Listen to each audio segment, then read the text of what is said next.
Hey there mamas, welcome back to Cloth Diaper Sewing Month. Today I'm going to be doing a Freetime style all-in-one. This is a one size all-in-one. I'm using my Squaretab one size template. I'll put a link to that in the description. The Freetime is a cotton baby's diaper that basically has pull at the top and bottom of the inside, suede cloth as its wicking stay dry layer, and it has two soakers that are sewn in to the inside and then fold over each other. So these, I already have serged. They're just 3-layer cotton fleece and then 1 layer of suede cloth over the top for being stay dry. And the way that we're gonna make this is by assembling our layers. And like with almost every diaper, we're gonna set aside our outer and just assemble our inner by itself. So the inner that I do is just a full layer of the suede cloth cut out to the pattern. And you don't have to make it a full layer. It could be shorter at the top and the bottom, but it's just easier for me to sew over when it's already there. And you have 1 layer of pull that's gonna sew down to it at the top. And we're gonna fold that under a bit when we put the soaker attached to it. And then the same at the back. And then the way it's assembled is a soaker is going to be, sewn into that seam layer there. And the way that I do it is by just sort of simplifying it, is I have it sewn to this piece, and then this piece sewn back down, and then that all sewn to the bottom piece, so that the flaps are free and are quicker to wash and dry. And that's just going to be from both ends. That's all there is to it.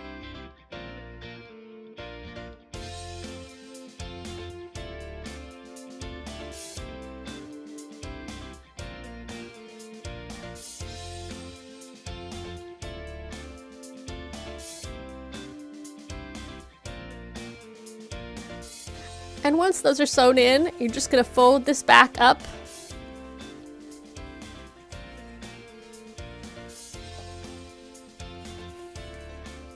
And you can pin it or you can clip it, but you wanna have a fairly decent sewn edge there just to cover up all of your seams from your soaker. So I'm just gonna clip it down, make it sure that it stays even.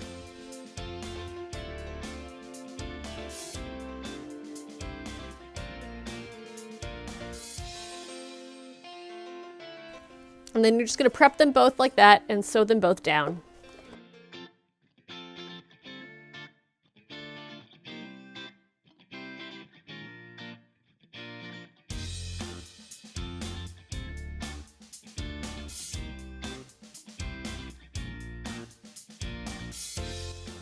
And the next step is gonna be assembling your inner. So you're gonna take this little strip that you've made and you're gonna line it up on your full panel piece of Alova here, or whatever you want to use for your inner. You could make this with microfleece or with wicking peak or anything else too.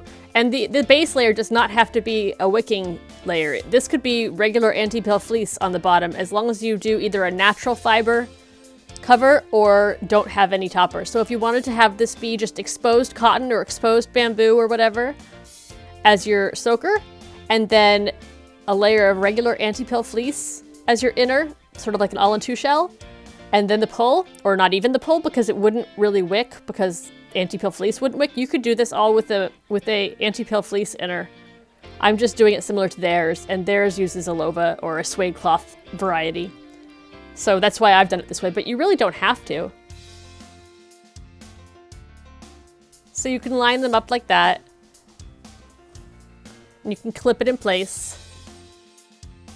And you can pin it too, as long as it's toward this end, because you only need this side to be wick reducing.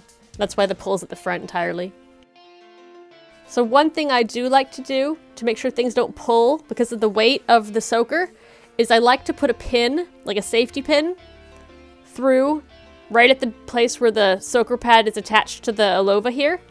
And that just helps hold it all in place. So you push it down to where it's gonna be. Make sure it's got good tension against it. And then just take your safety pin, or safety pins, and just put it through your soaker and your inner, just to hold them in place.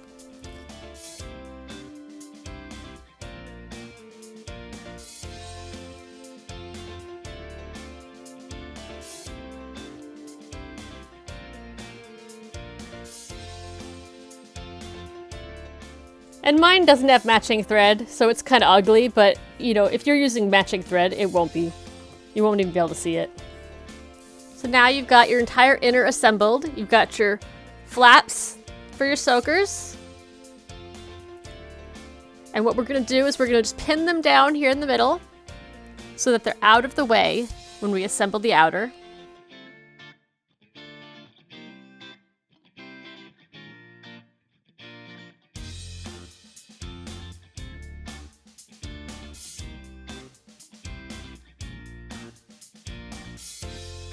Now I have it clipped around the outside, and we're just going to sew around the outside, leaving the turning hole, and then assemble like usual with the elastic casings and installing the elastic. I like to sew on the side that's not the pull, so we're going to flip it over here, and then we're just going to sew around the outside.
Now just round your corners so that it turns easier.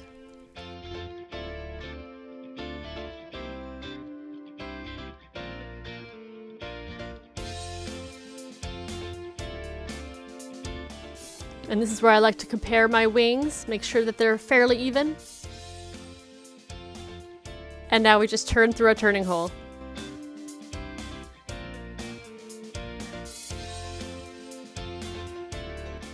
And again, this method is to use with any pattern. It's not just for this pattern, so don't feel like you have to use this template. You can do this with any style. It's just the way that you assemble it that's different, it has nothing to do with the pattern itself.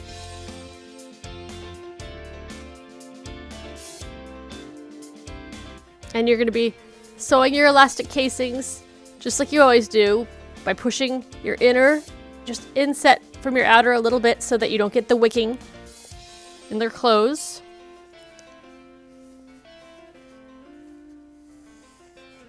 And just kind of hold it and guide it while you sew and just go slow.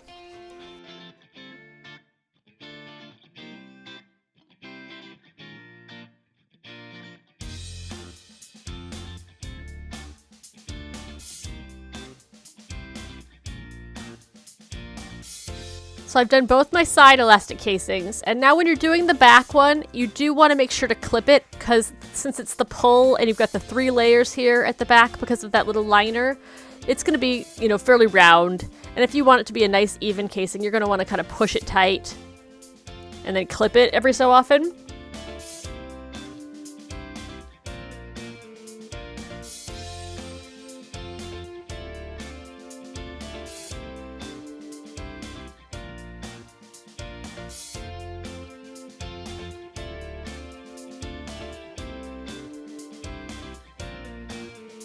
And now you're just going to feed your elastics through your turning hole, and then you're going to close up your turning hole.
So now we're going to do our top stitching, and in our top stitching we're going to close up this turning hole. So I'm just going to take the front, and you're just going to carefully fold it in. And because this is snaps on top, you don't want to fold it in too much because you want to make sure that you have room for your foot, if your needle is at least left justified, along there to do your closing and top stitching. So make sure you're not folding too much in.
Now your front's all closed up, and now you just do your wings.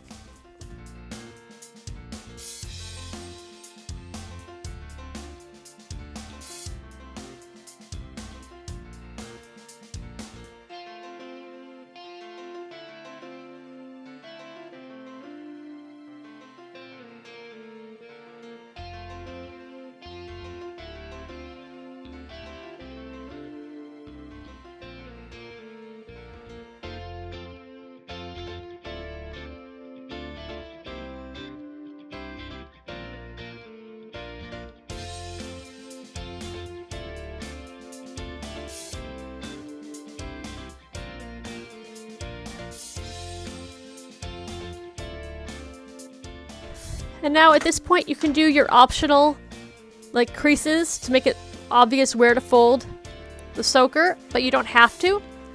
If I was going to do it, I'd probably, just to make sure they're in the right place, I would probably adjust my rise to whatever setting you want. And since this is a 4 rise diaper instead of a 3, it's a 2x4 rise instead of a 3x3 rise.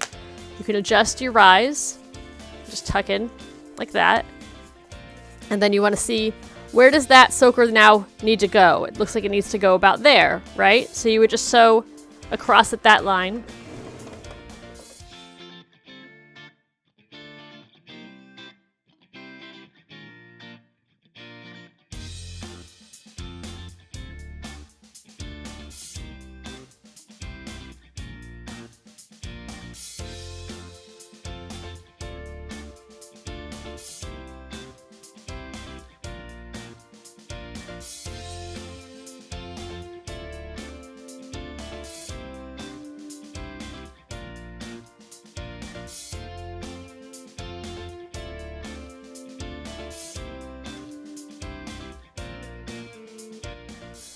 So now you've got your pretty folding guides, your adjustable rise, your quick dry pedal soakers, but instead of being 2 in one area, they're 1 on each side. And this would definitely be a fairly bulky diaper at the smallest rise, so I wouldn't advise it for a newborn, even if it might fit. I would say probably, you know, 10 to 12 pounds and up, although with my son that would be a newborn because he was huge. But for most babies, it just wouldn't fit their hips and it would just be too bulky.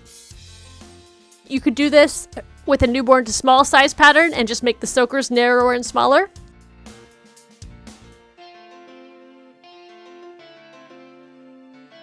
If the baby wets, you know, more in the front, you could put more of the soaker at the front. If it needs more at the back, you could put more at the back. You could, you know, just use each one in half and then have them kind of line up or overlap in one spot. If they're going to be sleeping and you want more of the protection at the back, then you might want to fold it so that there's, you know, it's tripled basically all along the back there. It's nice and trim at the waist. There's that wick reducing pull layer. There's nice small leg holes. You can see how this pattern fits quite a bit smaller than the flip style and the 3x3 rise patterns.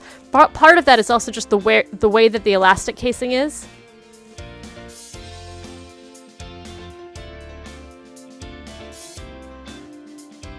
And there is your Freetime style all-in-one.